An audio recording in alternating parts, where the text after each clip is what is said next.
We open on a striking image, a figure clad in a dark, segmented suit, but it's their red mask with the white, sharp teeth that really grabs you.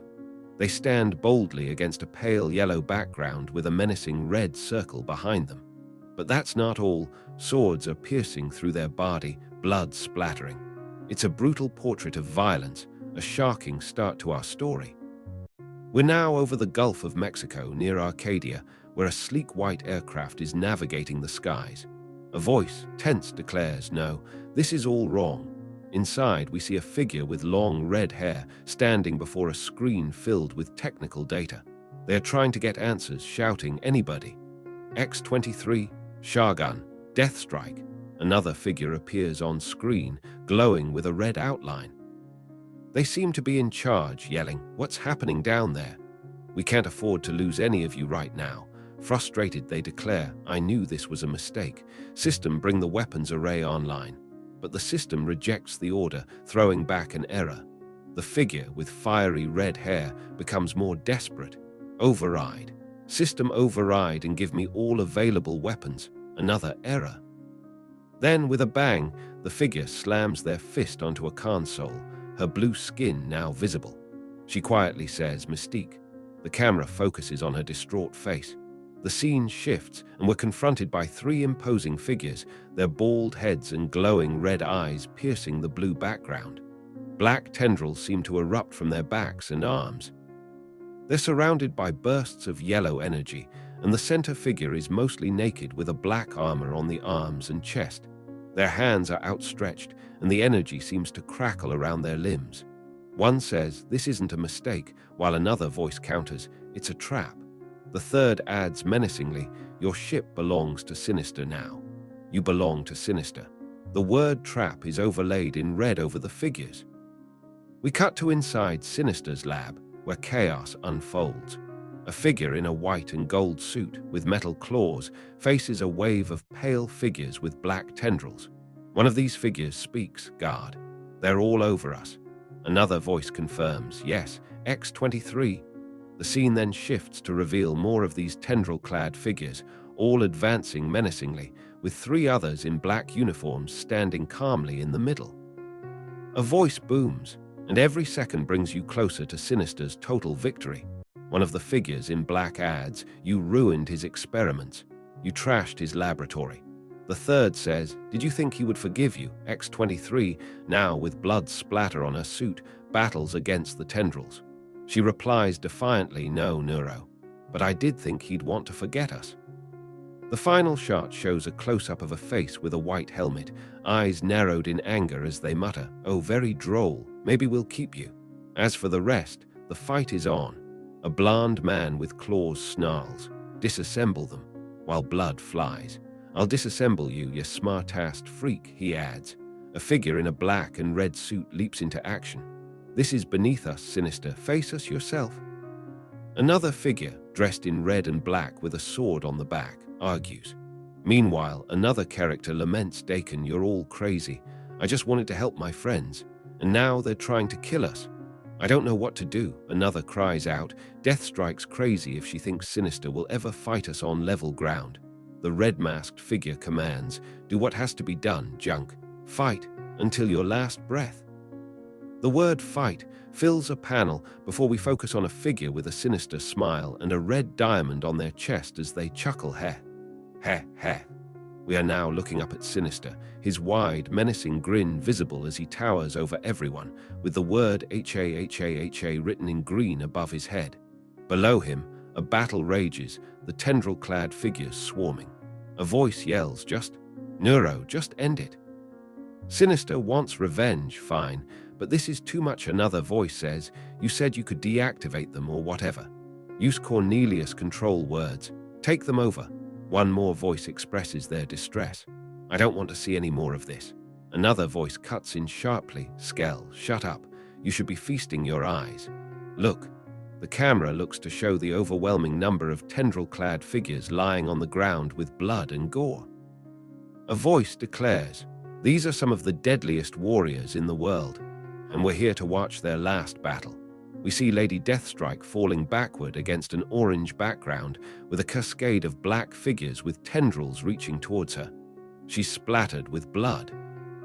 Another voice reflects, Lady Deathstrike there, we should have known she'd never cooperate with us, never help us find the cure for our built-in genetic death. Below, we see an overhead view of the battlefield with several figures battling the tendril-clad adversaries. Sinister in the corner sips from a cup, stating, but Sinister will take her apart and put her back together as something more useful. He adds, the more relentlessly she fights, the easier it will be to break her when she fails. We're now on board the Changeling, where chaos has taken over. A voice rings out, target is a shapeshifter. Do not assume she is dead. Locate and verify. We see a burning room with several of the tendril-clad figures. Another voice reports, organic debris is anomalously low. Scanning. A close-up shows a character's face with glowing blue eyes. Suddenly, the chaos intensifies. She escaped us, followed by impassable. Initiate DNA tracking. Ship systems are compromised. We have her. Then gunfire with the word blam across the panel. Then more violence with a FSAM, and the tendril-clad figures are attacked.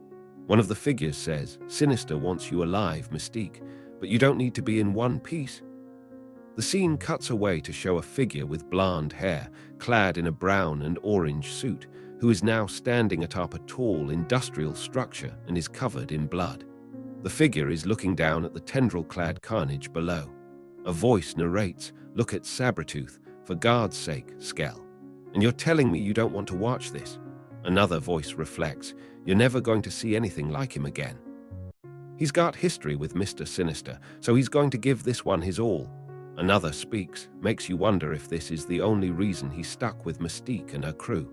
Knowing Sinister would want revenge, thinking that he might get his chance, we see Sabretooth now outlined in orange energy. A voice declares, it's true, Skell. Neuro is right. They're magnificent. They'll never kneel, never surrender. Sinister is seen holding a glass, observing the situation below. He reflects, but they've insulted me, so they'll perish and be reconfigured as I see fit. I'll fold their best qualities into my servant army and discard the rest. A man in black expresses his disgust. Yeah, and you're enjoying this. Sinister responds arrogantly, don't presume to tell me what I should and shouldn't feel, Skell. I'm worlds beyond you. These warriors are of superior quality. The final panel shows two figures in black with diamond-shaped marks on their chest. One is saying, now wait just a minute. The scene shifts again with a close-up of Sinister's face and the words Oblation Protocol. Now, suddenly, Sabretooth is entirely encased in a bright orange flame. A panel shows figures reacting in horror, and the text boom, boom, boom is layered over the panel. An explosion of orange engulfs the room. We see an overhead shot of all the tendril-clad figures in the flames, and a voice says, you sacrificed dozens. Another says, just to separate them. My God. A face appears next to Sinister. Yes, present and ready to hear your prayers.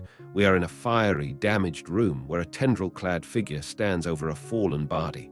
Oh, poor baby, they say. You look confused, they add.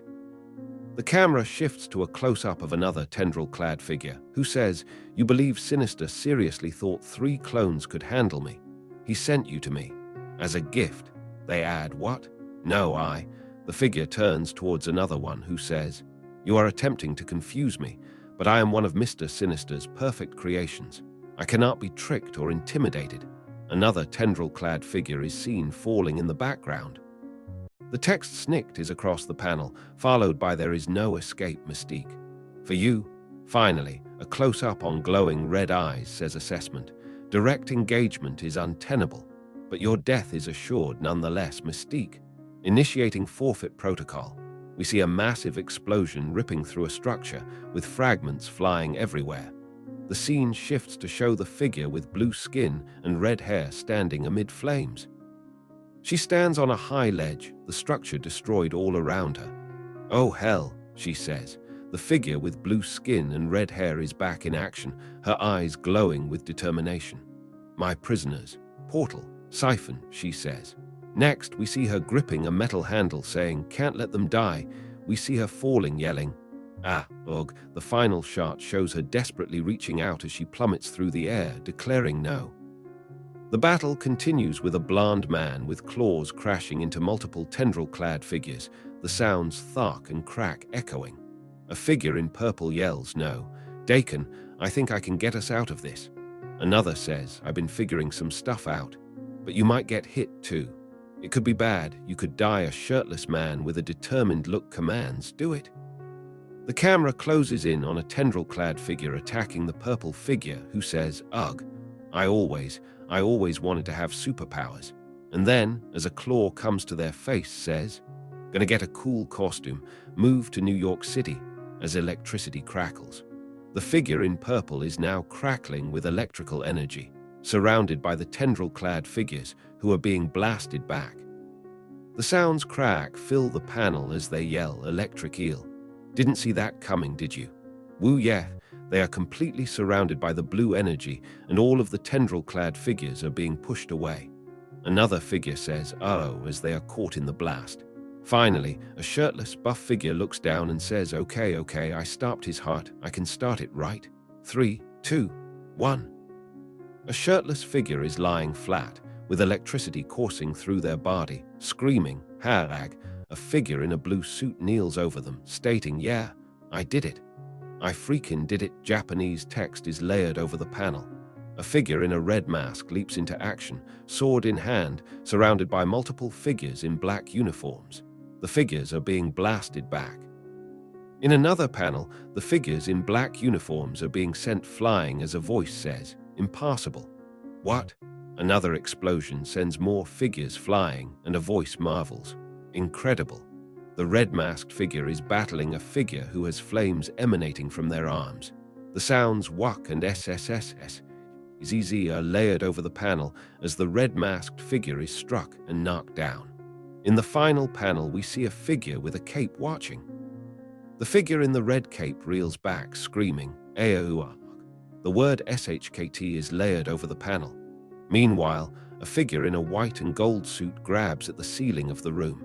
They yell out, "I got you, you son of a." Massive red eyes appear as a voice booms, "How dare."